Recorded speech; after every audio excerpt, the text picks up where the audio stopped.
From the Department of Foreign Affairs, we have Director Melvin Almungera, Office of Consular Affairs, Mr. Francis Maynard Malion, Special Assistant.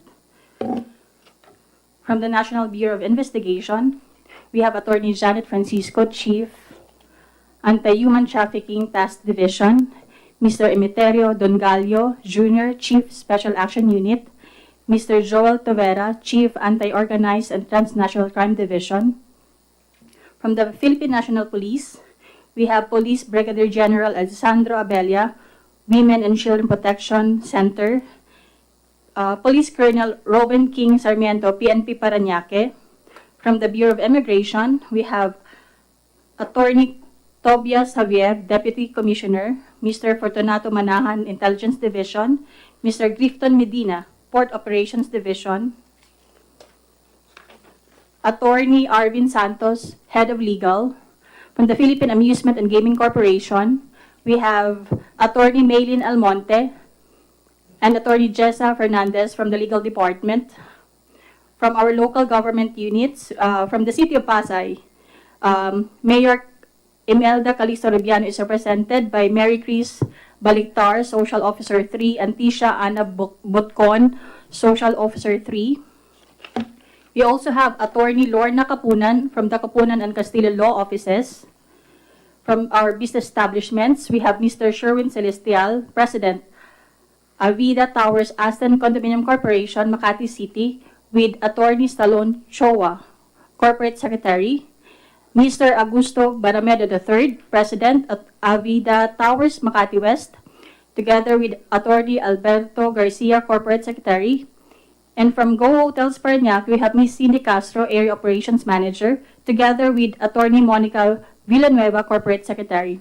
Now we would like to request our resource persons to stand up, raise your right hand, and repeat after me.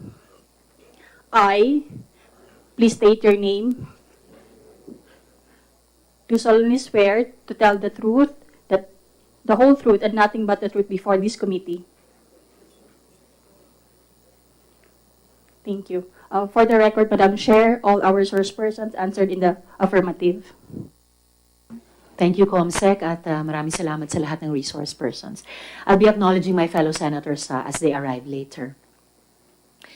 Noong pong nakaraang linggo, sinamahan ko si Ivy, isang Taiwanese national na naging biktima ng human trafficking ng kanyang mga boss na Chinese nationals naman.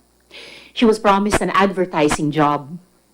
Pero natakot siya nang malaman na POGO pala at fly-by-night pa. Tinanggalan siya ng passport, pinatrabaho ng 24 oras kada araw at minolest siya din. In her own words, they touched my body in front of other men and laughed at me. Ang kwento din ni Ivy ay kwento ng marami nating mga kababayan na OFW na inaabuso sa ibang bansa. Dito ngayon sa Pilipinas, kahit saan ka magpunta, maraming mga Chinese nationals at karamihan sa kanila ay mga POGO workers. Okay lang naman kung legal ang lahat at sumusunod sa batas. Pero parang may dala pang krimen tulad ng prostitusyon, trafficking at illegal detention. Hindi pa nagbabayad ng buwis at dinuduraan pa ang mga kapulisan natin.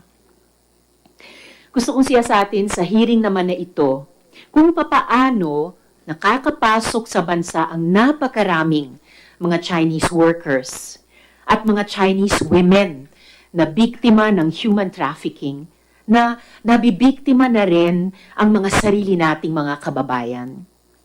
Sentro sa usaping ito ang Bureau of Immigration na may responsibilidad na i-secure ang ating national borders.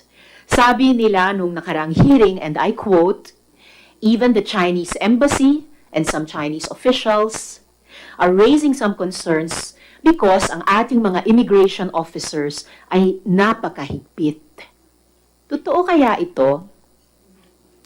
Kamakailan lamang, mga kaibigan, may nakilala ang aking opisina na gustong isiwalat ang isang napakalaking modus na sa tingin ko ay dapat bigyang pansin dito sa hearing na ito. Ang video na ito ay galing sa aming informant.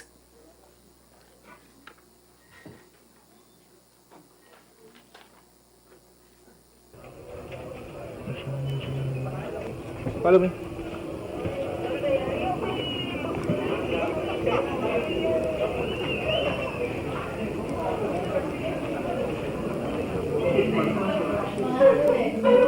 Please have a seat first. Ma'am, isa po. Thank you. Follow me. So several follow me videos ito within one day. Sa NAIA 1 terminal po ito. Please wait here. Boss, Sige lang, lagay dyan. Wala pa kayong madami. Wala talaga eh. Okay lang ito, maganda yan. Oo. Sabihin mo pare, huwag sila tumingin sa cellphone na yung mga... Nga kahapon, naglagay ng cellphone. Sabi ko wag kasi mapahamak rin kami. Mas maganda rin, i-refer nyo naman sa amin dito, kami na maglalagay. Mas safe sa ating lahat. Paki-follow sa mga control tools. Yes, boss. Tatlo kami doon sa counter. Kasi admin... Ay, okay na to, ma'am. Sige po. Lahat ng counter sabihan mo. Yes, boss. Oo, syempre kasi... Bato mo rin lang ito, alanganin. Yes, boss. Thank you, ah. Yung babaeng nakaupo sa mesa, translator siya. Follow me. You're here.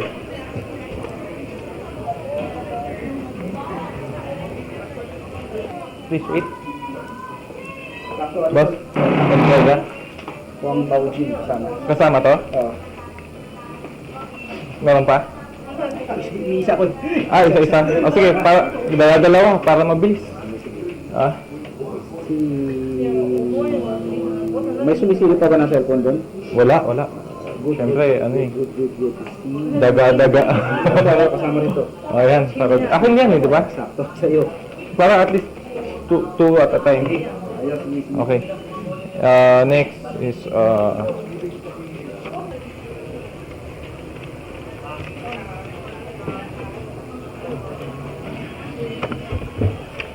huwag daw magtitingin ng cellphone, sabi ni Chase.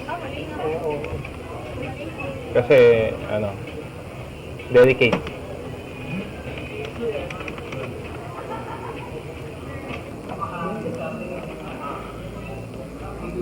Shit. Isa lang, boss. Check ko na lang para bago ko umihi. Ano ba to?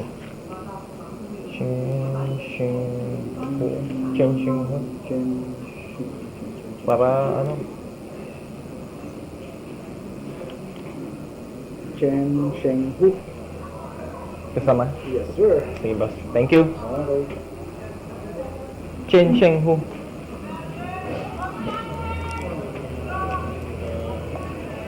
Ay.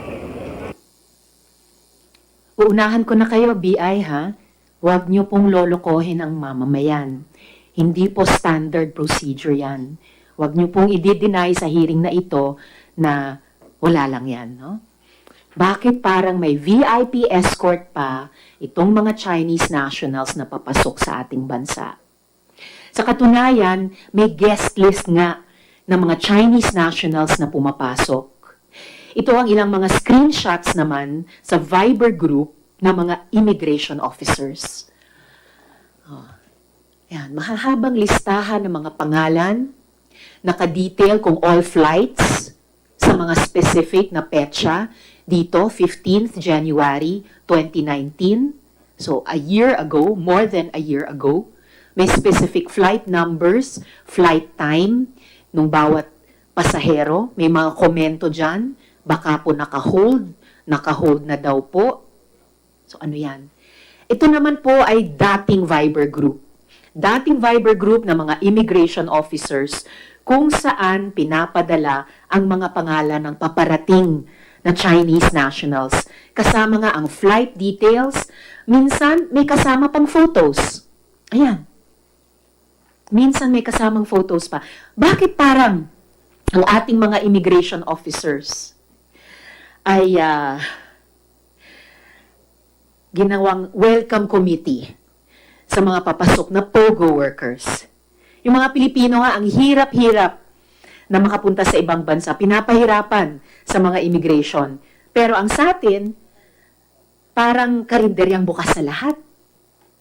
Sabi nila, maraming dalang investment itong POGO. Pero imbes na investments, bakit parang invasion? Ayon sa aming informant, mas lumakas ang ganitong modus dahil sa libo-libong mga POGO workers na dumarating sa bansa araw-araw. Dati, pinapadala ang mga pangalan at flight details sa isang Viber group, katulad ng ipinakita kanina. Pero dahil minanmanan ito, alam ito ng NBI, ang ginawa sa mga boss, nilimitahan ang listahan ng mga Chinese nationals para makaiwas sa NBI investigation. At dahil minanmanan ito, nilimitahan ang listahan sa mga boss. Nakita natin ito sa video kanina. So, hindi na Viber group sa video kanina, bumalik sa listahan. Ngayon, ang modus daw ay balik Viber ang listahan. Pero secret group chat na. At nag-expire ang mga messages para ma-secured at hindi na ma-screenshot. Now, let's follow the money. Ayon sa aming informant, ang bawat Chinese national, marami POGO workers, ay nag-a-apply para sa tourist visas sa iba't ibang consulates natin sa ibang bansa. Pero, dagdag sa kanilang visa fee, 10,000 pesos na service fee. Paniguradong hindi ka masisita sa immigration ng Pilipinas at mayroon ka pang welcome committee. Sa 10,000 iyan, 2,000 ang nakararating sa ating mga airport. Pinaghahatian sa level ng airport. So, nasaan yung 8,000? Ayon sa aming informant, distributed na bago pa man makarating sa airport. Sa Chinese tour operator, sa kakontrata niyang local tour operator, sa sindikatong magda-downstream sa airport. Boss. During the last hearing, it was shared that 1.8 million Chinese nationals have entered the country in the recent years. This actually tallies roughly with what our informant said, that around 2,000 Chinese nationals enter the country every day. Sabihin na natin, sa 1.8 million, 800,000 ang totoong turista o estudyante nag-a-apply ng totoong work visa. At 1 million ang pumapasok gamit ang sistemang 10,000 pesos service fee. Ibig sabihin, general estimate only, 1 billion pesos na ang nabayad sa kickback. At kung sa 10,000 pesos kada pasahero ay 2,000 pesos ang napunta sa airport operations, that means 200 million pesos kulang-kulang na ang pumapasok sa airport galing sa Chino. Hindi magiging ganitong kasystematic ang operasyon sa loob ng Bureau of Immigration kung walang padrino ang mga ito. Hindi magiging ganito karapal ang mga illegal na POGO operations kung walang protektor at kumikita ng milyon-milyon. Kaya hindi po tanong kung may kumikita ba sa ganitong operasyon. Ang tanong ay magkano? Ang tanong ay hanggang kanino? Sa bawat immigration officer, nag-average sa 20 to 40,000 pesos ang nakukuhang kickback daw kada buwan. Doble o triple sa take-home pay ng Immigration Officer 1 na 19 to 20,000 pesos lamang kada buwan. Pero kahit yan, barya lang. Somebody rigged the system, centralized the operations, and made this into a billion-peso enterprise. Somebody sold our country's borders for Chinese money.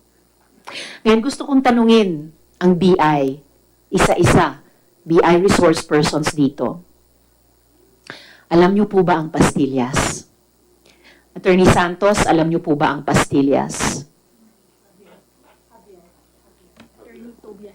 There's another BI person.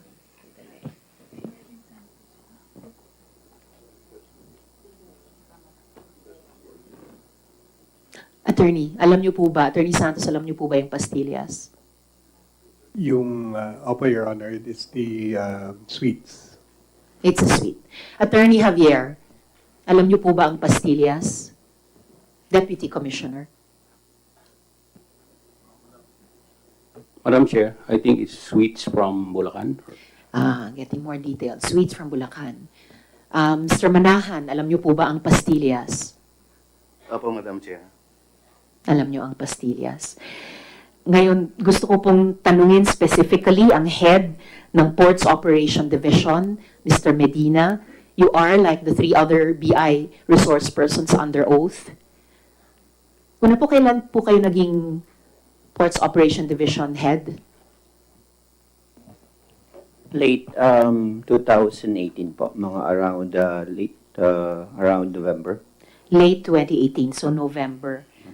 Akala ko po August last year, so even earlier pala po, November 2018. So lastly po, from the BI spokespersons under oath today, alam niyo po ba ang pastillas? It's a delicacy, yung sweet delicacy that usually from the province or ganun po. So a sweet delicacy from the province. Sabi kanina ni Deputy Commissioner Javier from Bulacan. Meron po akong gustong ipakita sa inyo. Ito po yung totoong naging pastillas. Payout pastillas. Nakasulat po dito sa Viber screenshot na ito. Good morning po, 7th and 8th ARR pastillas. Period covered, November 15 to 28, 2018. Total IO, I guess, immigration officer share, 1,756,000 pesos. Less fixed fee. Fixed fee, 25,000 pesos. Editors o A4, 24,000 pesos.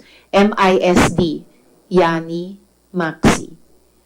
IO basic share, 33,500 pesos. Total SLVL, I suppose sick and vacation leaves, deduction, 69,000 pesos, distributed to IOs with perfect attendance. Yun po yung kasunod, plus 2,000 pesos for perfect attendance. Meron pang less, 500 pesos for Christmas party. Merry Christmas po. Thank you. At pa-endorse po ng HX sa SR. Salamat. Mga sir and ma'am, good morning. Meron good news.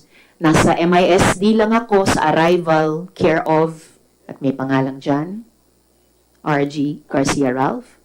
October 25 to 31, cut off yan. Yung mga sobre nyo po, nasa BCIU office endorsed by same person. Bosnia P, VIP ni VCR. Screenshots po at photos ng pastillas na hindi lamang sweets na galing Bulacan o ibang probinsya. Sophisticated nitong pastillas, ano po? Tinanong ko, bakit pastillas ang tawag? Dati daw kasi, wala pong mga sobreng nakita natin dun sa naunang photo. So, nilalagay noon sa bond paper at nirorolyo na parang pastillas. Ito ngayon, nasa envelope na. Pero dati, ito ay nirorolyo sa bond paper. Ngayon, mas professional na. May sobre parang legit na pasweldo, may bonus pag perfect attendance, meron pa palang pa-lunch mula sa Chinese. Ano kayang dessert, no? Pastillas din po ba? Alam nyo po, paborito ko rin po yung pastillas, pero hindi yung ganitong uri ng pastillas sa loob ng Bureau of Immigration.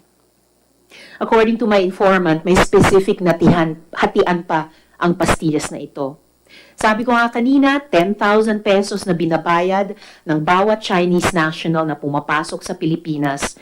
2,000 pesos ang nakukuha sa airport para mapadulas ang pagpapasok at pagdaan sa immigration counters. Yung 2,000 pesos na iyon, paghahati-hatian pa ng ganito. So may may template talaga. Shall apply to all NAIA terminals and shifts 2K per per person entering.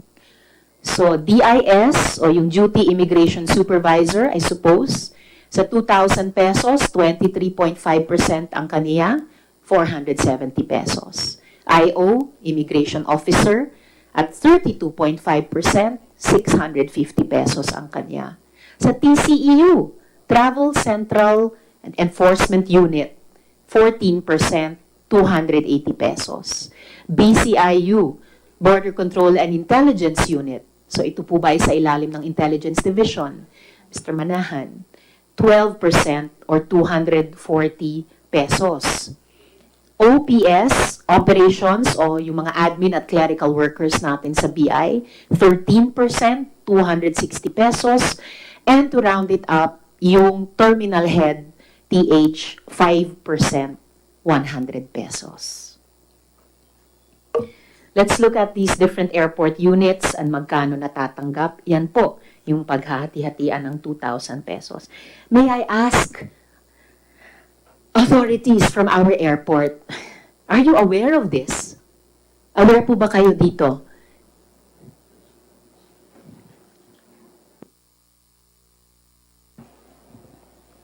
Ma'am, this is the first time I saw this particular rundown of amounts, and I was chosen by Secretary Guevara and Commissioner Morente to instill change at the airports. And what I could say,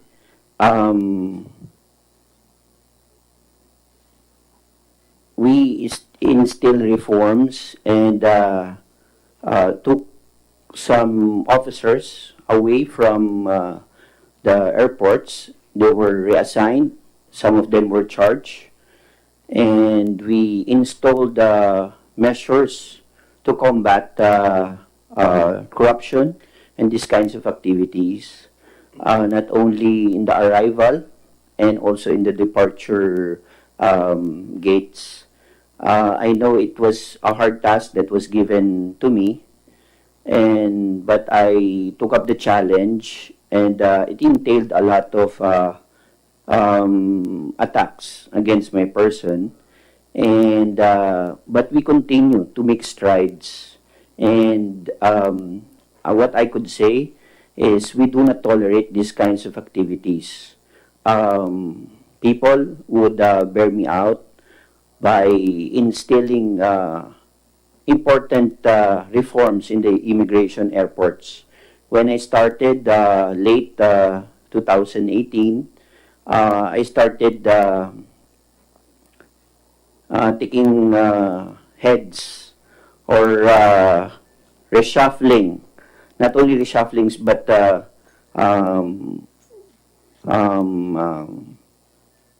Mr. Medina, reassigning. according to my informant, ongoing pa rin ito hanggang ngayon. Very recent po yung ipinakita ko sa committee ito na video. So, kailan ba talaga nating ilalabas iyan? You have been in charge since November 2018, more than a year. Yes, ma'am. Only two things, sirs, from the BI are possible right now, no? Nagmamaang-maangan kayo, pero alam ninyo ang nangyayari. O talagang ignorante kayo sa pangyayaring ito, sa ginagawa ng inyong mga underlings. So, either you are complicit or you are negligent. And I don't know which is worse. So again, could I ask the main office, alam nyo ba ito, that this is going on right now, under all our noses?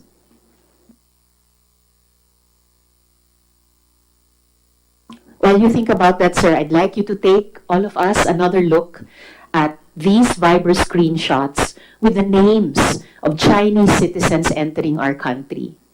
Totoo po ba itong mga screenshot na ito o peke po ba ito?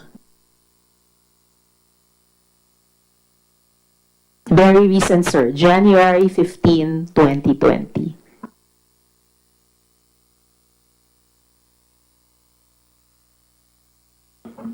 Peke po ba ito o totoo? And what legal or logical explanation could there be for names of arriving passengers to be given in advance to immigration officers?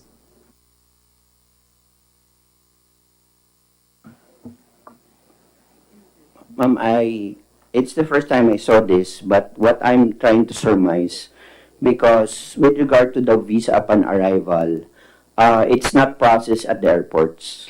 Sir, hindi po ito VOA. Ito po ay tourist visas. No, ma'am. What I'm surmising, it is VUA. Or,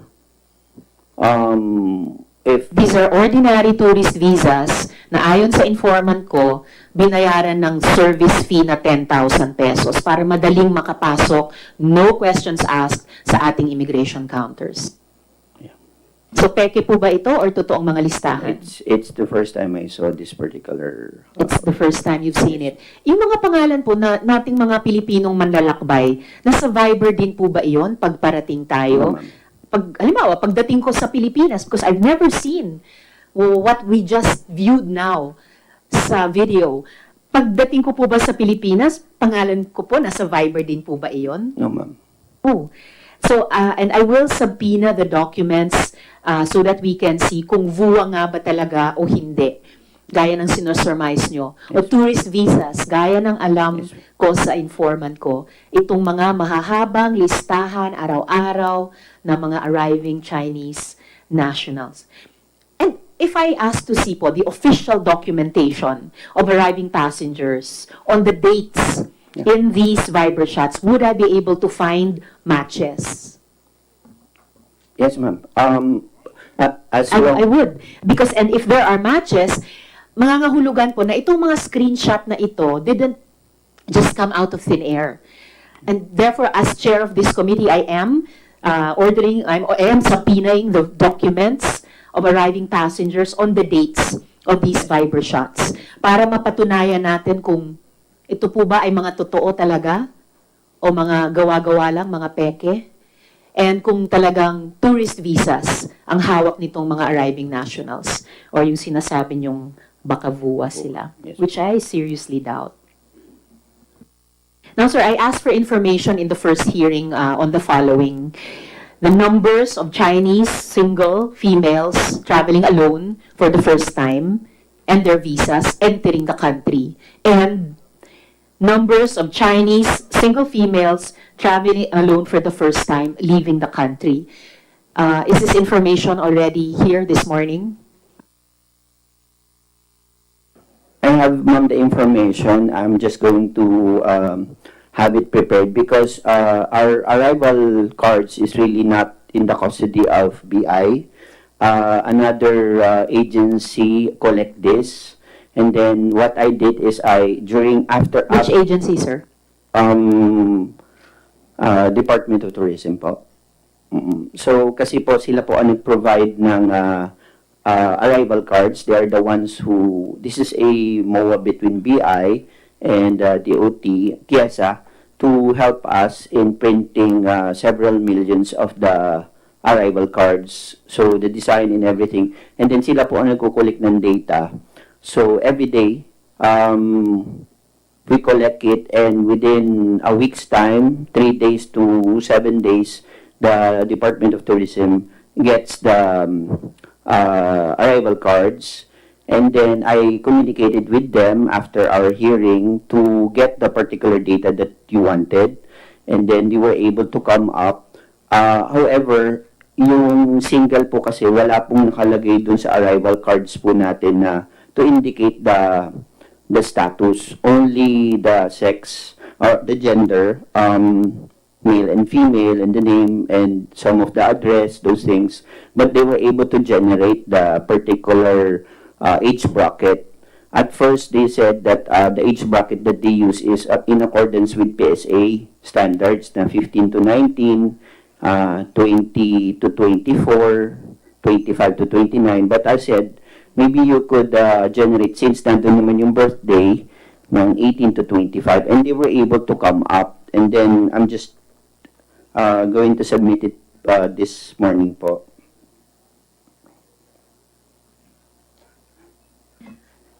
Well, sir, I asked for that data at the first hearing 2 weeks ago. Yes po. So I hope you can give it to the committee ma'am. within the day kasi Yes. masyado namang unbelievably slow. Ma'am, it's 88,974, female, 18 to 25 years old. Pero hindi po naka-indicate kung single or married. Please have that data with Yes, my committee I within could the give day. it this morning. Entering and departing the country. Ma'am, with regard to the departure, wala po kaming data sa departure kasi ang rule po is for foreign nationals, hindi po sila nagsusulat ng departure cards, nagsusulat lang po sila ng arrival cards.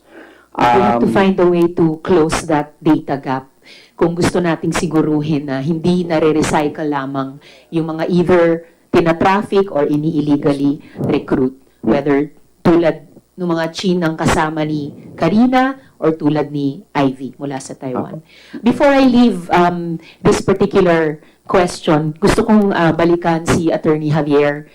So sir, after viewing our video, aware po ba kayo dyan sa pastillas operation na hindi manufacturing ng sweets sa Bulacan? Are you aware of that pastillas operation?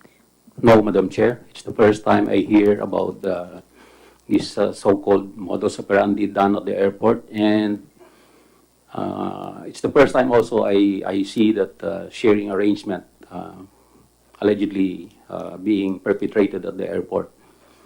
And well, for the record, Madam Chair, based on what my inquiry from our personal division, there's been changes in the airport.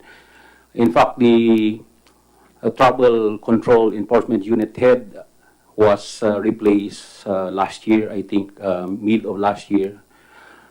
And so it validates the statement of Mr. Medina.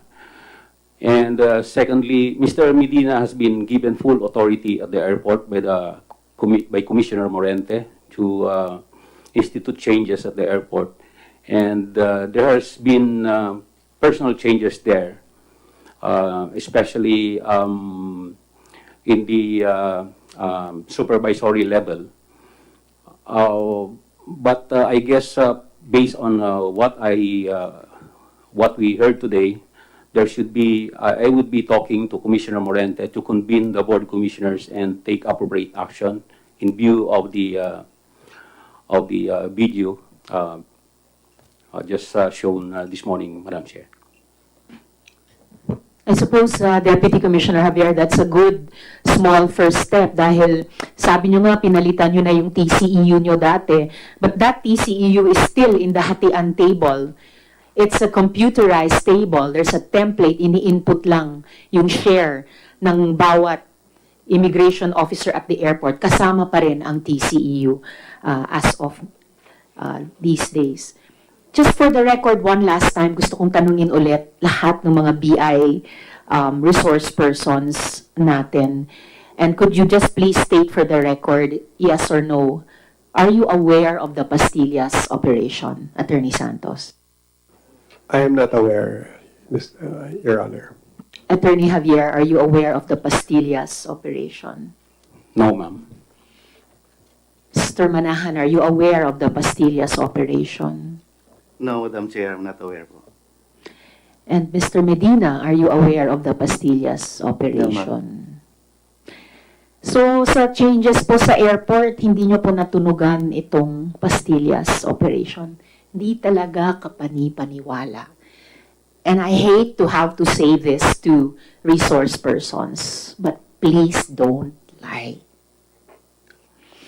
You are under oath. I am reminding you once more.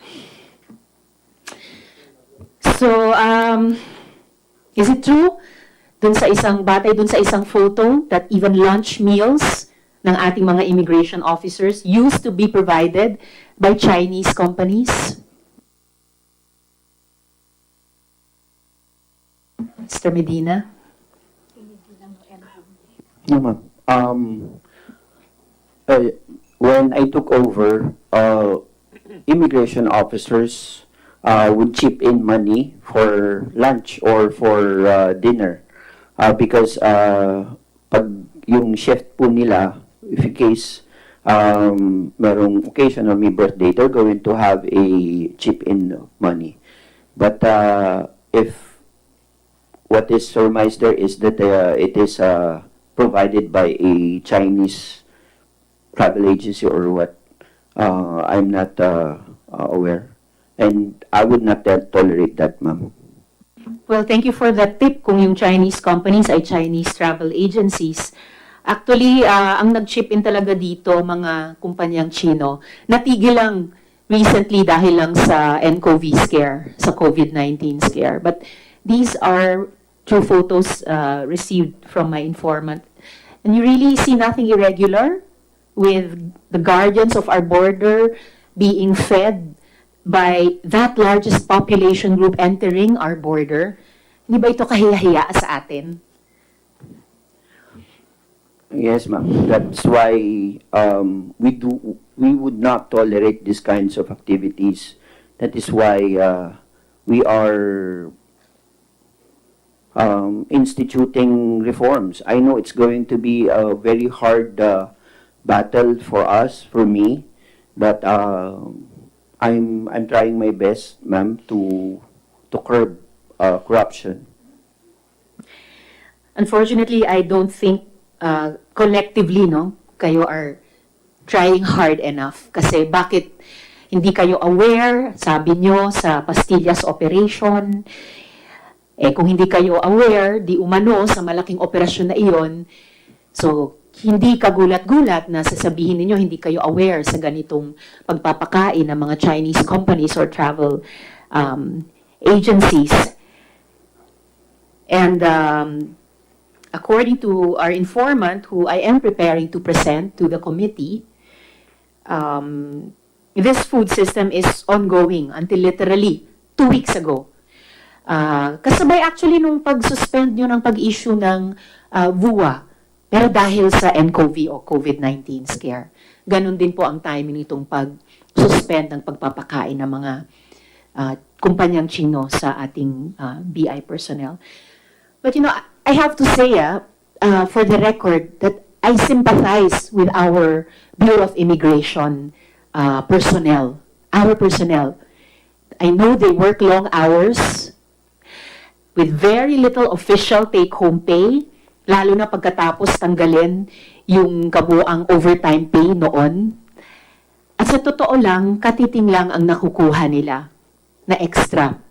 The lion's share goes to the bosses. And that's what makes me angry as chair of this committee.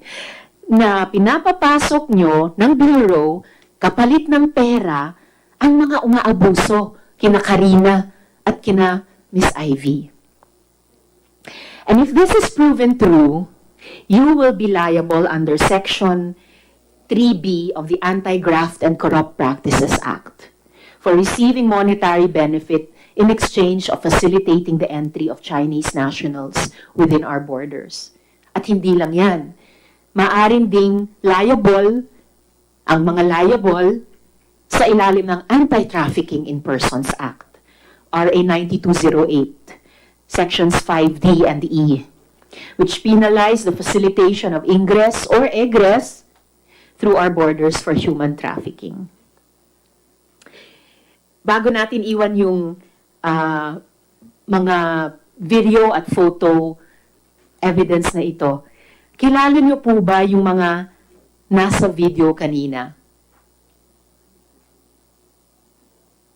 Yung immigration personnel na ito, yung translator na babae sa tabi niya. Kilala niyo po ba yung mga taong nasa video? This particular guy, I already saw him, but he was removed from that particular position when I took over. So he's still within the Bureau of Immigration. Yes, He's but- still at the NAIA Terminal 1. Not. We do reshuffles every 45 days or every 3 months. But his position before was TCEU, but he's not now with TCEU. But he is still within the Bureau. Kahit na bahagi siya ng ganyang pastillas operation, na nagpapapasok sa backroom ng mga entering Chinese nationals na nasa listahan dun sa computer ng ating Bureau of Immigration, pwedeng asistihin yung entering Chinese national nung translator na nasa tabi niya, at pinag-uusapan nila yung iba't ibang aspeto ng pastillas operation na iyan. Winawarningan pang isa't isa na huwag kayong titingin sa cellphone nyo kasi delikado, etc. May daga-daga. Do you recognize any of the other people in the video? Did you recognize any of them earlier? po nakiting ibang mga personalities. I think this guy, I remember. I removed him from the TCEU. He's removed from TCEU, but he is still within the Bureau of Immigration. Kaya siguro hindi nyo natutunugan yung ganitong pastillas operation. Di umano, hindi nyo natutunugan. Kaya siguro hanggang ngayon, until at least 2 weeks ago, tuloy ang pagpapakain sa ating Bureau of Immigration personnel ng mga kumpanya ng ibang bansa. Right now, I'd like to move on to the PNP and the NBI. Bago pala ako magtanong, gusto kong kilalanin ang NBI dahil sa kwento sa amin ni Ivy, Miss Ivy mula sa Taiwan, tinulungan talaga siya ng NBI operatives. So, mabuhay po kayo para doon. Ano naman po, ma'am, kayo po ba magsasagot para sa NBI, Attorney Francisco, or will it be Attorney Dongalio? Madam Chair, Yes. I was not designated as the focal person for the NBI. It depends po sa mga questions. Nandito Sino yung po iba ng pinaka-senior mga- sa inyo na nandito ngayon? Si Atty. Sir, Rivera po. Attorney Tovera, thank you. Attorney Tovera, ano po yung mga telltale signs na ang isang condo or hotel ay ginagamit para sa prostitusyon?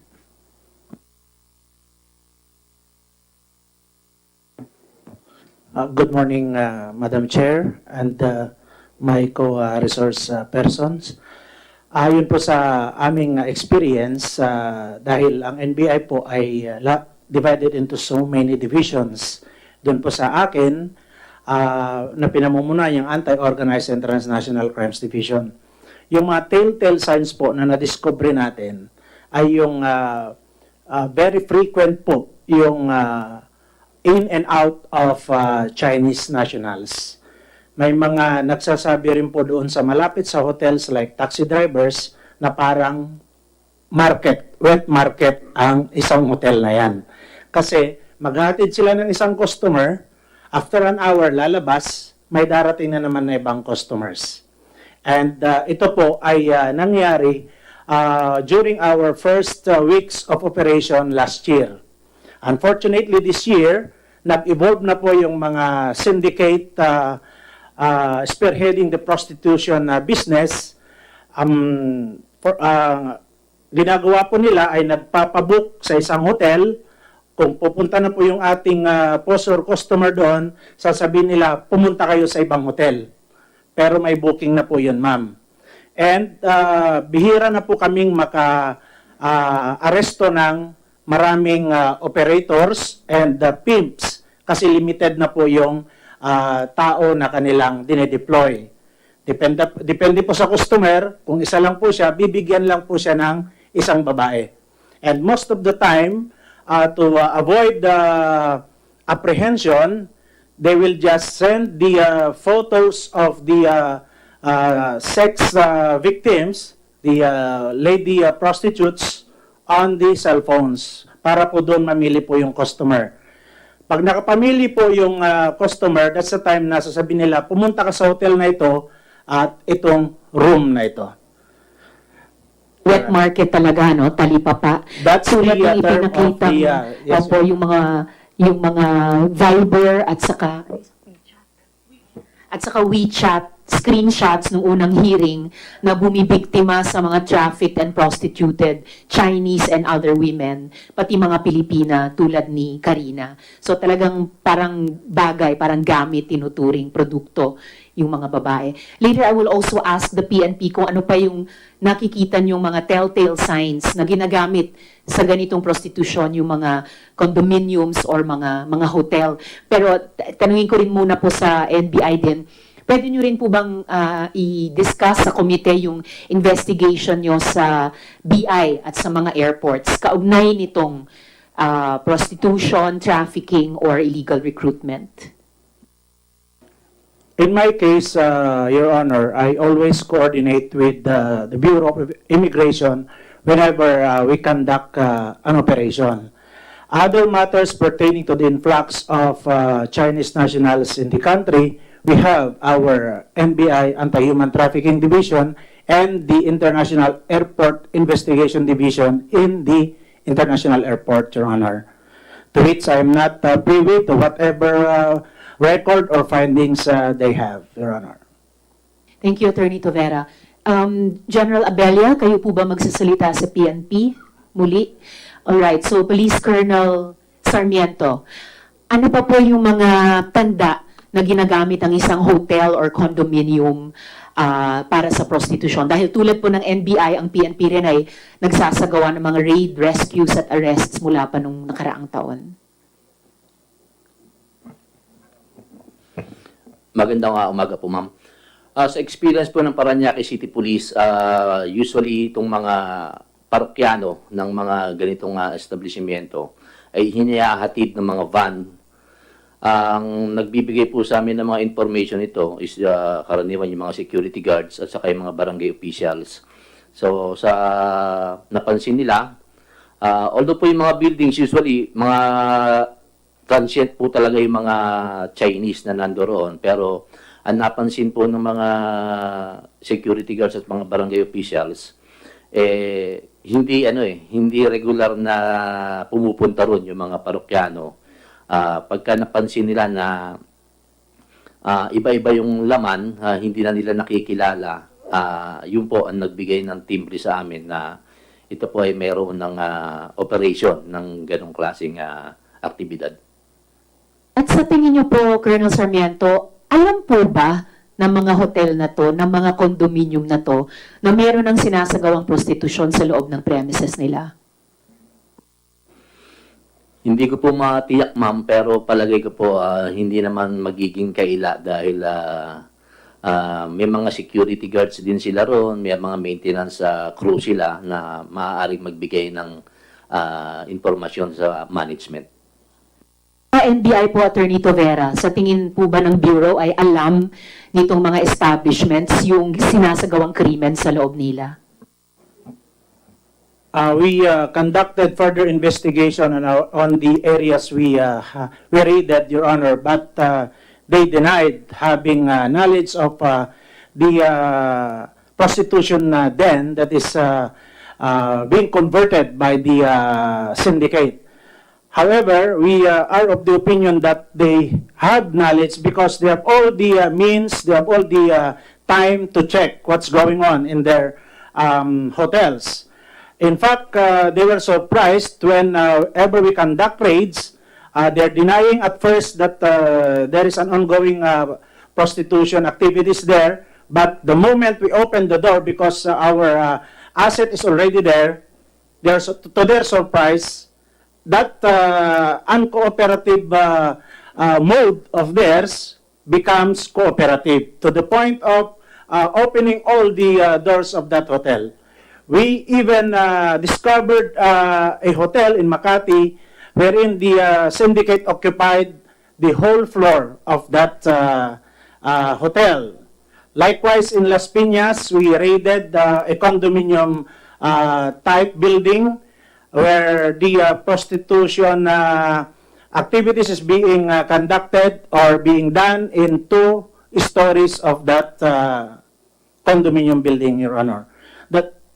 Alin pong mga hotel at condominium ito na nagde-deny pero hindi nyo pinaniniwalaan tapos biglang nasusurprise sila at biglang nagiging cooperative?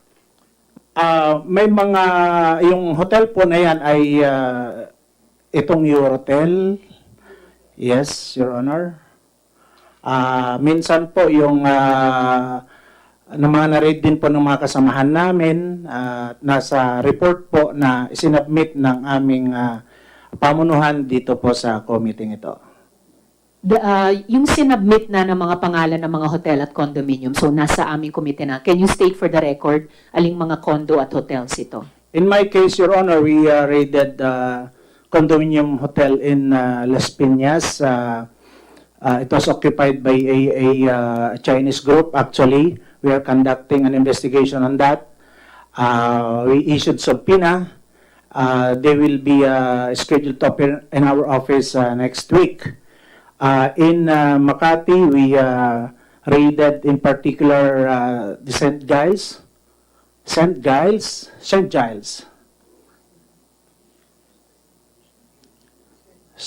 Hotel.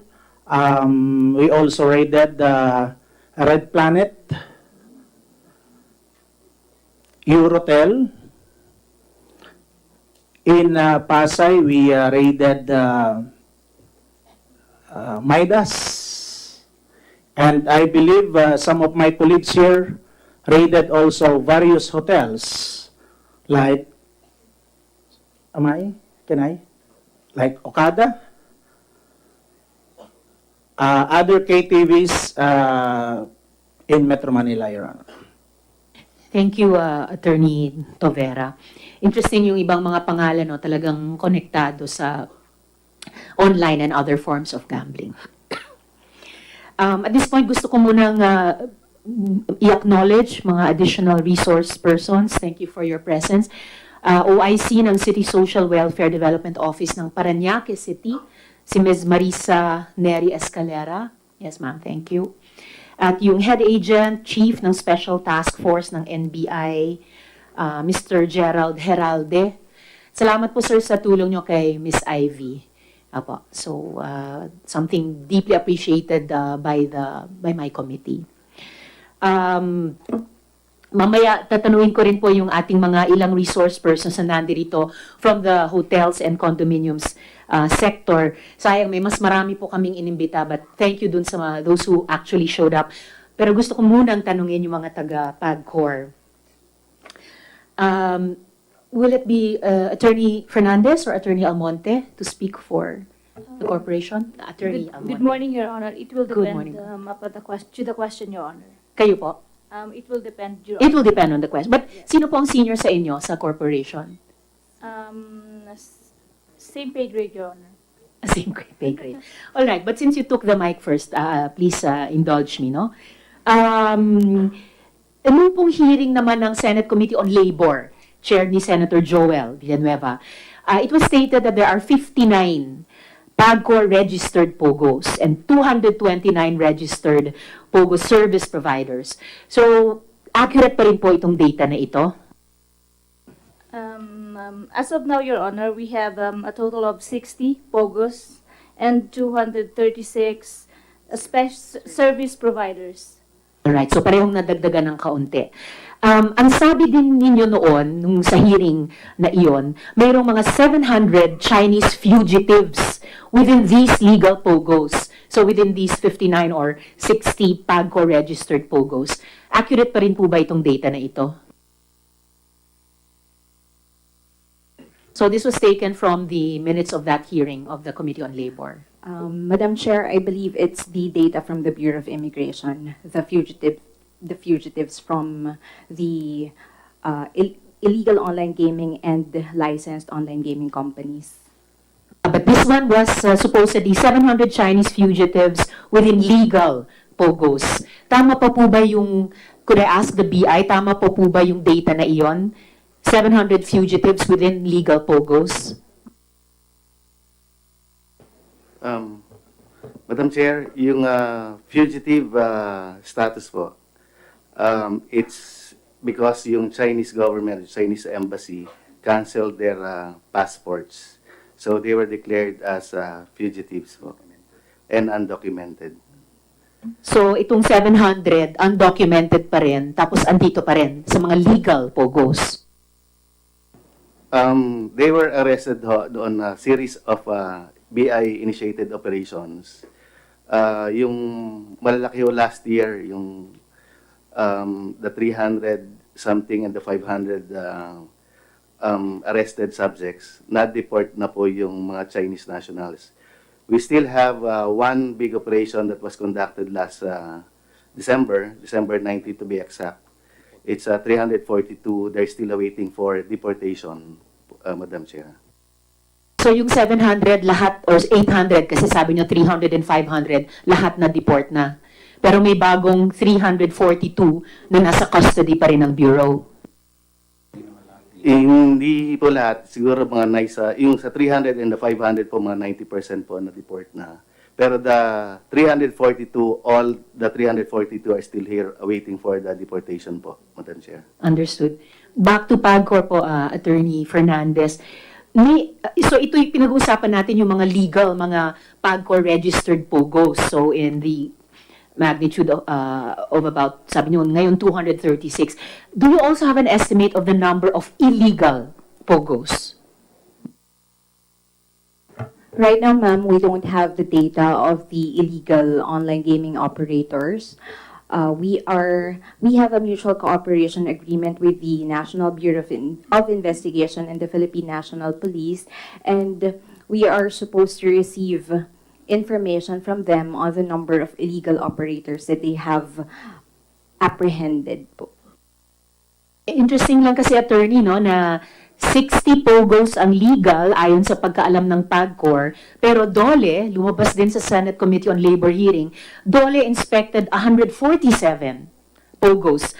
So, presumably legal. So, ayon dun sa media reports. Mukhang kailangang mag-square ang data ng mga departments natin para full regulatory powers ang ma-exercise. Actually, ma'am, we only have 60 Philippine offshore gaming operations licensees. However, we have 236 service providers who are servicing these licensees.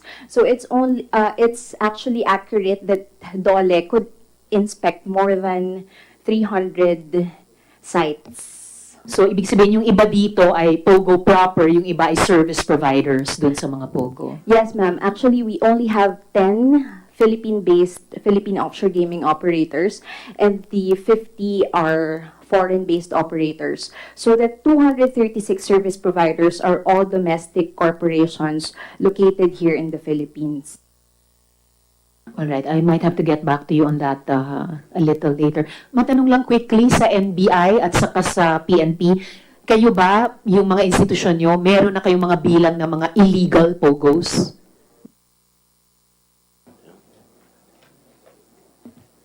I believe we have, Your Honor, on the basis of the raids conducted by different divisions of the NBI. So sa pagkaalam po ng NBI, ilan po yung mga illegal POGOs na iyon? I cannot provide the exact number as of the moment, Your Honor, but I will relay it to the management for the submission of whatever data this honorable committee will require. At ang PNP po ba, Colonel Sarmiento, or General Abella, meron na po kayong bilang ng illegal POGOs? As of now po, ma'am, hahanapin pa po namin, ma'am, kung ilan po. Pero balik po sa PAGCOR, totoong meron ng mga illegal na POGO o yung tinatawag na colorum? Yes, ma'am, it's possible po. At kung gayon, kung totoong may colorum na POGO at sila'y may mga empleyado, therefore, hindi nyo na-monitor. Hindi na-monitor ng sino man sa government agencies natin. Walang database sa mga empleyadong ito. So, totoo po, may ganung klaseng mga tao dito ngayon. Yes, ma'am. So, kung may noon, 700 Chinese fugitives, 90% na-deport na dati, 700 to 800, at ngayon may mga 342 na sa custody pa ng BI, at ito within the legal POGOs lang, lahat, may hamak na posible na mayroong mas marami pang nasa colorum na POGO, di po ba? Mga illegal POGO workers. Chinese fugitive. It's possible po, ma'am. It's possible. And dahil hindi na nga po natin, inuman sa atin, yes, Mr. Manahan, you have some input on this.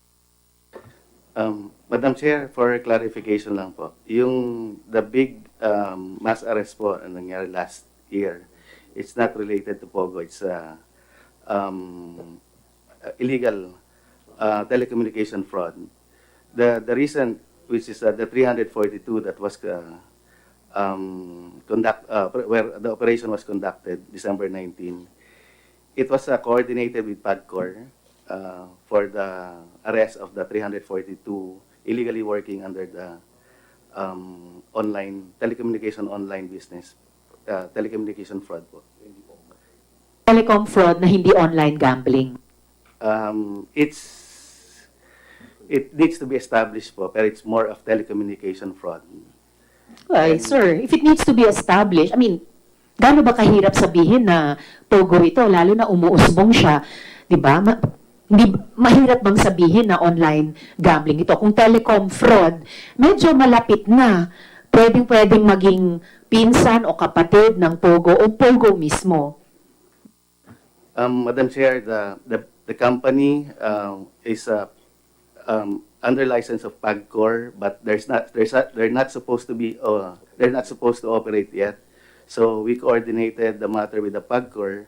So it's like a joint operation po. So, Attorney Fernandez, ito po bang 342 na mas recently na aresto? Telecom fraud daw? So ano sila? Pre-POGO? Ganon? Preparing to operate online gambling? Actually, this is the situation. So we have granted a license to a certain applicant, and then they have 6 months to operate. So they have 6 months to prepare for their operation. And then this certain company requested for an additional month to prepare. So we gave them the permission to extend for another month. However, it was found that even though they asked for a month to prepare, they have already commenced operating. So, and it was found in that company that there were, I think, telecommunication fraud and not online gambling. Somehow they may be masking. Somehow they may be masking. So, legalism lang sabihin na telecom fraud when actually humingi pa nga sila ng 1-month extension para makapag POGO operation. So these 342 would still practically fit the bill na Chinese fugitives within legal POGOs or soon-to-be POGOs. At saka, attorney, akala ko po ba tumigil ng mag-issue ang POGO ng bagong franchise, ang PAGCO rather, ng bagong POGO franchises. Winelcome pa ng Beijing ng kanilang foreign ministry. So how come we are still entertaining requests para sa 1-month extension bago makapag-POGO operations pa rin? No, ma'am. We have already given the license before the moratorium, but they are given 6 months to prepare to operate. So they're already licensed even before the moratorium. Saan po natatapos yung 6-month extension period after the moratorium? Ma'am, let's say this company was licensed in May 2019. So dapat po sa November, and then they were given another month on December 2019 to start their operations. At ngayon Pebrero na, so dapat hindi na pwede talaga. Yes, ma'am. So balik lang dun sa mga empleyado, no? So dahil hindi na ma-monitor yung mga empleyado, particularly ng mga illegal POGOs. So hindi lang Chinese fugitives ang problema, pero yung mga employees na yon sa mga colorum na POGO, they're more vulnerable. Tama po ba? Hindi sila protektado ng batas natin. They're more vulnerable to trafficking, especially the women, illegal POGO workers. They fall in the cracks of the system. Is this correct? Yes, ma'am. It's possible po. Yes, attorney. It's possible, and it actually happened precisely dun kay Miss Ivy, galing Taiwan, siya yung Taiwanese national na dumulog sa opisina ko. Her POGO employers were not registered. They had no authority to recruit, yet they employed her and they subjected her to various forms of abuse. Kung hindi siya nakahanap ng paraan na dumulog sa NBI, she would be among the statistics na under the radar pa rin nung kanilang operasyon. So balik po ako sa ating mga representatives ng hotels and condominiums. Who would like to respond first? Would it be from Avida Towers, Makati West, or from Go Hotels? Thank you. Thank you. Yes, and just for the record, kaya po namin kayo inimbita because you are both, along with others, in the PNP list submitted to my committee. So maybe let's begin first with the Avida Hotel.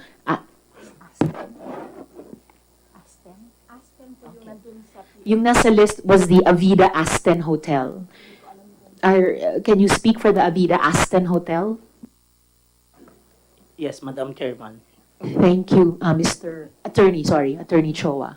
Yes. Alam niyo po ba o hindi niyo ba alam na ginagamit for prostitution activities yung hotel ninyo? Hindi po, Madam Chairman.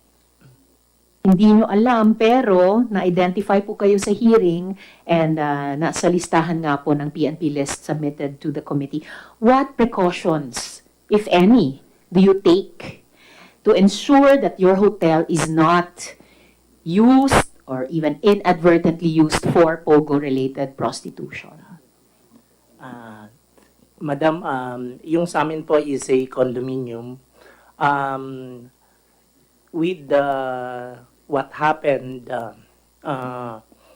yung board po, yung condominium corporation, ang measures po nila is immediately nag-implement po kami ng RFID and biometrics. And we are also increasing the CCTV visibility in the premises po. Are you aware, Attorney Ochoa, well, I presume you are a lawyer, that in the Anti-Trafficking Act of 2003, it's a crime to knowingly lease or sublease, use or allow to be used any house, building, or establishment for the purpose of promoting trafficking in persons. Are you aware of this, sir? Your Honor, correct ko lang po. Ako po si Mr. Sherwin Celestial. Oh, I'm so sorry. I'm reading the wrong, Yes, so Attorney Choa is the one to your left. Yes, pa. Yes, so Mr. Celestial, aware po ba kayo? Aware po ba kayo Yes, ni Attorney Madam. Choa? You are Yes, aware. Madam Chairman. Pag paulit-ulit po yung raid at di matigil-tigil, and I'm sure sa industry na you are updated sa nangyayari sa sector ninyo. Since at least August of last year, laman ng balita, yung mga raids ng NBI, ng PNP, rescues and arrests ng mga trafficked and prostituted women and girl children and foreign nationals. So pag paulit-ulit, pero di matigil-tigil, siguro naman we can presume knowledge on the part of the building owner or administrator. Is that generally accepted sa hotel and condominium industry na kung may building na paulit-ulit yung raid pero tuloy-tuloy pa rin yung prostitution sa loob na alam ng owners at administrators? Wala po kaming control, especially sa condominium kasi po yung mga unit po is nagpaparenta po diyan yung mga owner po eh. So ang sinasubmit lang po sa amin is yung kanilang lease agreement. But I guess since nag-institute na rin kayo ng mga precautions, sabi nyo RFID, CCTV, biometrics, that this phenomenon, whether in your condominium or in other condominiums, other hotels, has concerned or even alarmed you enough para nag-take action kayo to be as accountable as you can be. And syempre, yung owners ng mga units na yon ay dapat accountable din. Could I ask now, Go Hotel, ang nasa listahan po ng PNP submitted to my committee ay yung particularly yung Go Hotel sa Baclaran, Parañaque. Who will speak for Go Hotels? Ms. Castro, do I read that correctly? Yes, ma'am. Okay, ma'am. Alam niyo po ba o hindi niyo ba alam na ginagamit para sa prostitution activities yung Go Hotel sa Baclaran, Parañaque? Honestly, ma'am, hindi. So, honestly, hindi niyo po alam. Kaya lang nga, kasama po iyon sa PNP list submitted sa committee ko. And therefore, what precautions, if any, have you taken to ensure that this Go Hotel in Baclaran, Parañaque is not used or further used for POGO-related prostitution? Well, ma'am, kasi sa hotel din po, in and out po ang guests namin. And we cater, of course, to all nationalities, being it near the airport. So, basically, what we control and what we have to make sure that we control are checking of their documentation. So, namely, passports po. But you correctly noted, Ms. Castro, na yung hotel na iyon, yung Go Hotel sa Baclaran, Parañaque, malapit sa airport. So alam natin kung paano yung airport ay nagiging daan para sa ganyang mga trafficking and prostitution, para sa ganyang mga illegal recruitment. And syempre, galing sa airport, lalapag talaga sa mga titirhan, especially if they are conveniently near the airport. So, kayo po ba, wala pa kayong sinisimulang RFID, biometric, CCTV o iba pang precautions para protektahan yung mga potential or already actual victims nitong mga krimen sa loob ng premises ninyo? Ma'am, if I may step Yes, I'm Attorney Villanueva or Ms. Villanueva? Attorney Villanueva, please. I'm the General Counsel for Roxaco Asia Hospitality Corporation. Ma'am, basically, we actually already have a lot of safeguards in place. First and foremost, every time there's any guest who checks in, we try to secure a copy. Not try. We secure a copy of their passport. We retain it in our records. This is regardless of whether the booking is made by walk-in, whether it's by way of a travel agency or through online booking, through the online travel agencies like Agoda or Booking.com, who are also tied up with us. Now, once the guest is checked in, we actually issue them RFID cards, and that's what they use to access the floor that they're assigned to. It just so happened, ma'am, that in this particular case, we admit that the policy was not strictly followed by our personnel in that particular site. They could have, had they followed policy, the guests or third parties who would enter our hotel would have been more, I guess, tailored, or they wouldn't have been able to go up to the higher floors. But in terms of our policies and procedures, we have always had them in place, and we've made sure to supplement our security and our registration procedures. Maybe management should check kung yung mga staffer ninyo na bumabali sa policy are somehow nakikihati din sa corruption, attending these illegal activities, these crimes against women and children. Ma'am, in fact, we're currently undertaking internal investigations of all of the staff in Manila Airport Road during those raids. Mr. Celestial, kayo po ba ay nagsesecure din ng kopya ng passport? Kasi you have these electronic precautions. Kumukuha din ba kayo ng hard copy ng passport? Madam Chairman, yung mga visitors po namin, we ask them to register sa logbook ng guard, and we ask them for valid IDs and like passport po. Passport. Back to Attorney Villanueva or Ms. Castro, as I asked Sina Attorney Choa earlier, are you also aware about the crimes identified under the Anti-Trafficking Act of 2003? Yes, ma'am, we are aware. Thank you, Attorney. At is it also, in your opinion, is it generally accepted in the hotel and condominium sector na kung yung isang building sa sektor ninyo ay paulit-ulit na nire-raid pero tuloy-tuloy pa rin yung prostitution, ay that we can presume knowledge on the part of the owner or manager?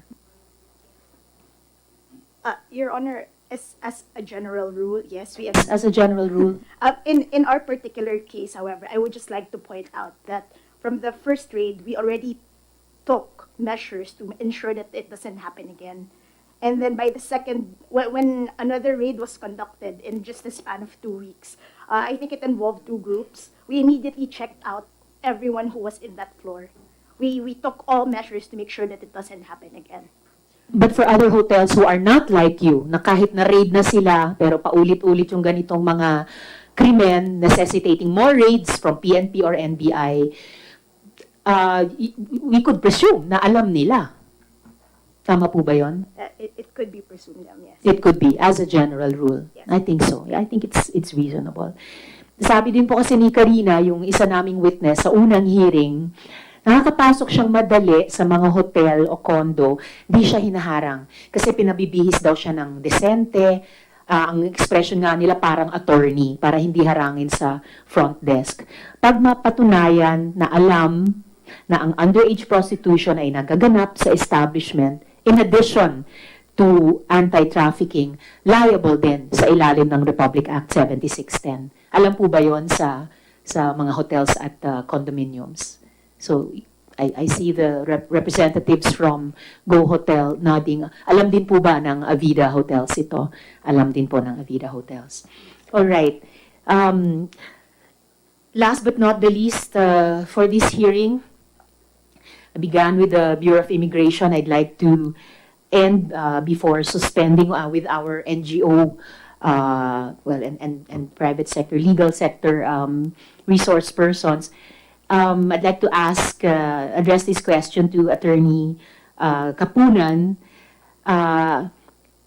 Mukha pong maliban sa corruption, no, na umaalingasaw sa mga video at screenshots na hinarap ko sa committee ito. Isa din na lumalabas na malinaw na sa usapin ng POGO at yung mga social costs nito, trafficking, prostitution, illegal recruitment, etc., kagaya ng maraming cancer sa ating lipunan, babae at saka bata ang pinaka-vulnerable. So, could we please ask Attorney Kapunan, tama ba ito? May malinaw po bang gender dimensions and age dimensions and gender dimensions na lumalabas sa usapin ng POGO? Good morning, Madam Senator, and everybody here.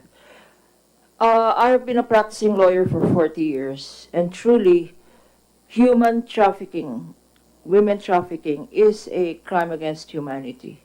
Unfortunately, in my 40 years of practice, I have not heard anybody convicted of human trafficking, nor have there been any establishments closed.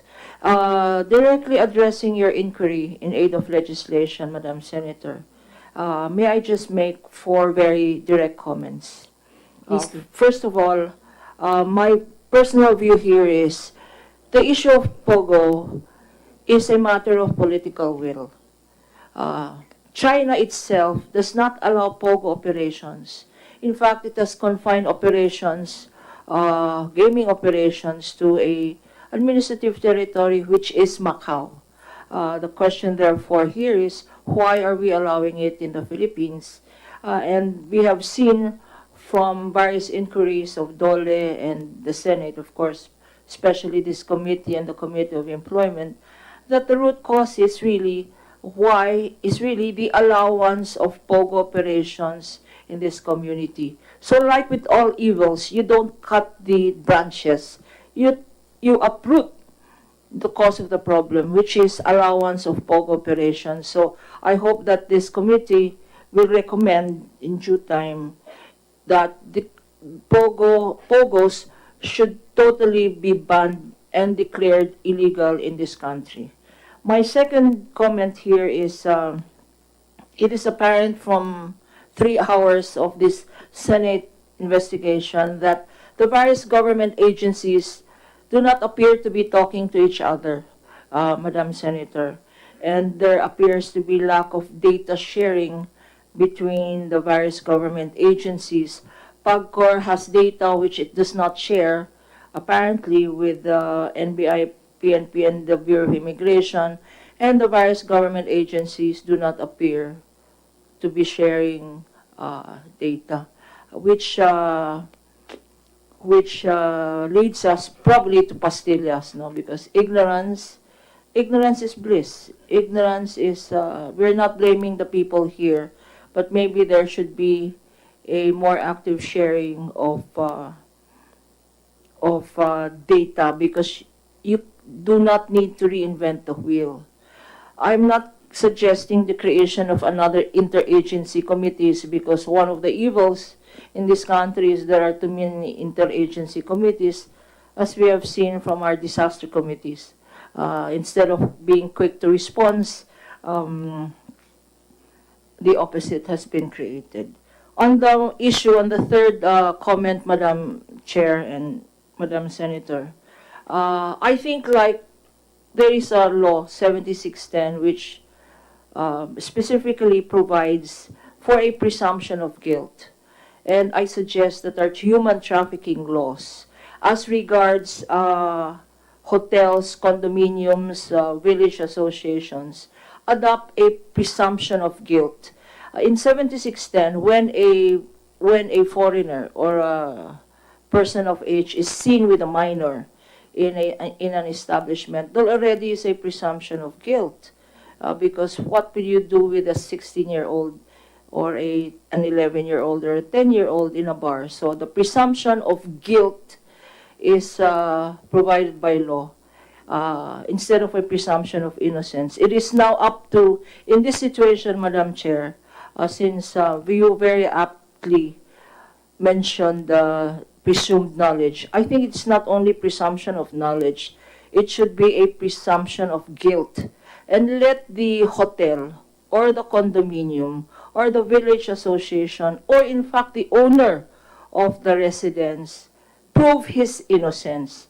And that way we will probably make the owners of these business establishments or residences exercise more the due diligence of a good father of the family as required by law.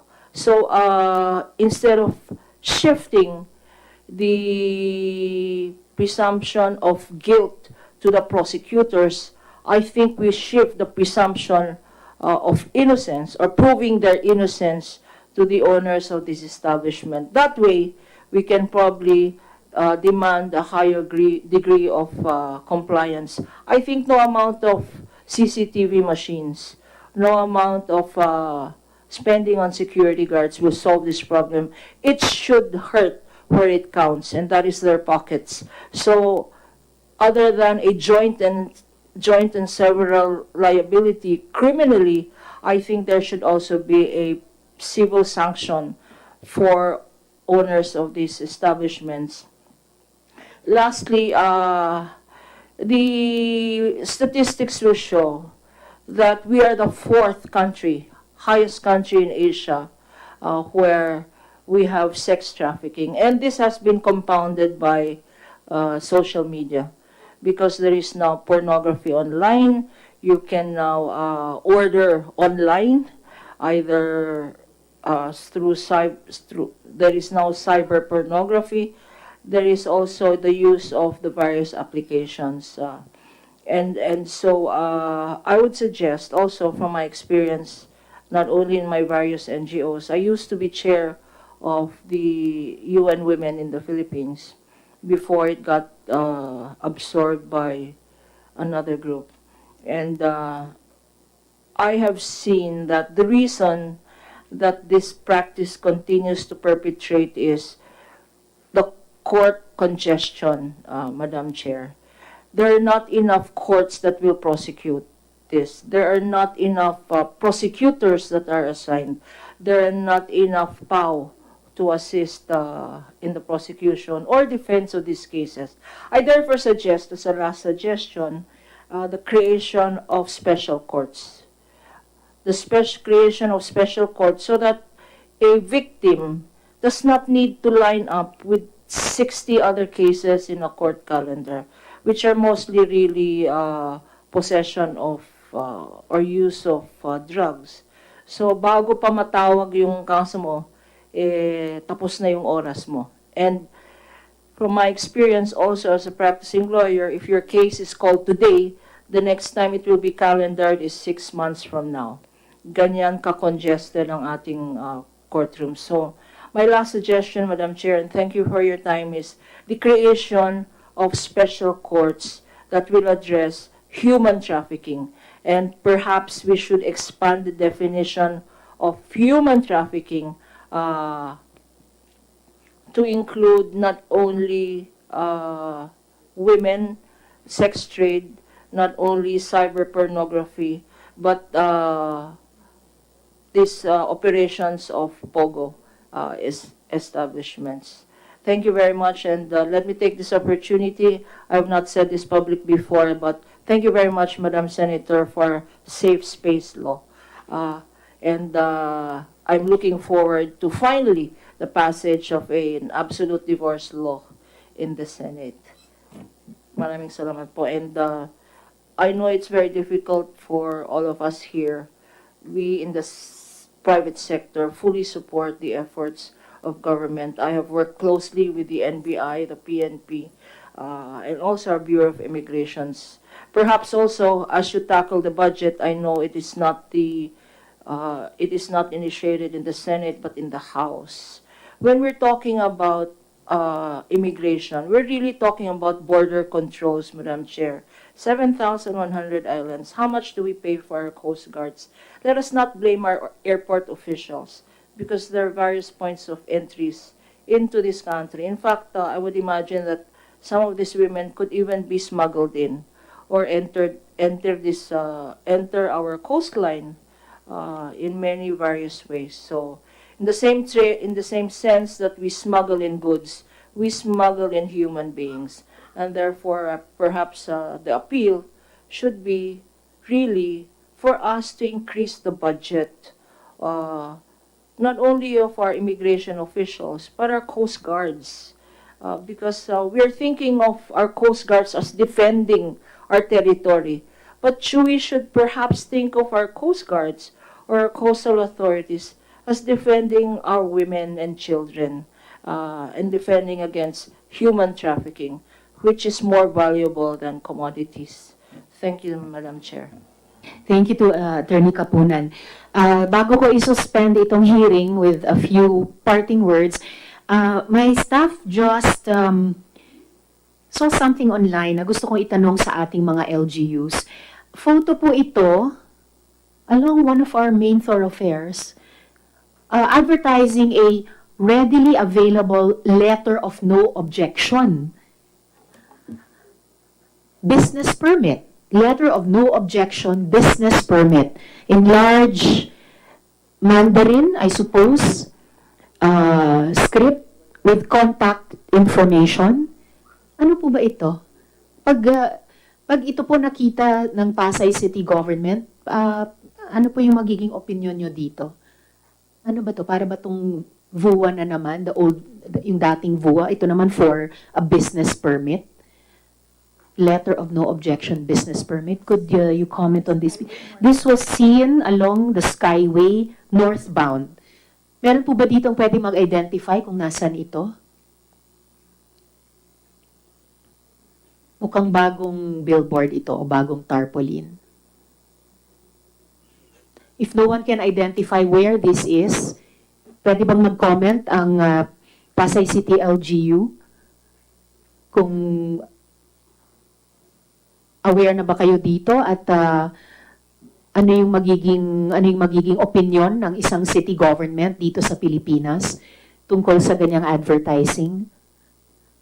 Letter of no objection, business permit, readily available. Yun yung ibig sabihin ng isa sa Chinese script na iyon. Yes, Ms. Baliktar. Good morning, Your Honor. We're not in the position to comment on that because we as social workers are only limited to, our role as social workers is only limited to assisting the IACAT in the rescue operations and providing interventions for the victims of trafficking. As to that picture, I guess it's the business permit and license office should be the one to be asked. Thank you. Fair enough, ma'am. We can ask that of the Business Licensing and Permit Office of LGUs in the next hearing or hearings. Pero nakakagulat talaga. I don't think anyone has any business putting up a big billboard or tarpaulin like that regarding an official document na dapat gobyerno lang natin ang nag-i-issue, pati sa mga LGUs, and using an official language that is not an official language in our republic. Hindi siya in Filipino, hindi siya Ingles, but I presume Mandarin, so a Chinese language. So we will look into that further. So in suspending this morning's hearing, just some parting words. Traidor sa bayan, binenta tayo. We've sold our borders for Chinese money. Kaya nakakapasok ang mga trafficked women at illegal na POGO workers. I'm sorry, hindi talaga kapani-paniwala na hindi alam ng mga BI officials ito. Kung hindi man kayo sangkot, again, I'm sorry, natutulog lang kayo sa pansitan. We will call for further investigation to present more facts. Hindi pwedeng nagiging pugad tayo ng krimen dahil ginawa ng welcome committee ang Bureau of Immigration natin ng mga Chinese nationals na karaniwan ay POGO workers. This is a billion-peso enterprise, pero barya ang napupunta sa ating mga immigration officers. May kumikita dito ng milyon-milyon. May padrino itong mga illegal na POGO operators, kaya ang kakapal ng mga mukha nila. Ang nagiging biktima, mga babae at mga bata, kagaya ni na Ivy at Karina. And we will get to the bottom of this. So, with thanks all around, maraming salamat sa lahat ng mga resource persons, and what Attorney Kapunan said is a difficult hearing, but with thanks to all of you, I will suspend the hearing until the next hearing. Salamat po.